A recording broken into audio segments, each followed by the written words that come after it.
Italy wanasema Dio, France Dieu kwa mioyo, Germany wanaita God, England simply says God, Spain Dios te amo, Portugal Deus wa mbingu,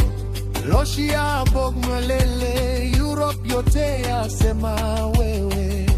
Japan Kami-sama, China Shangdi wa uzima, India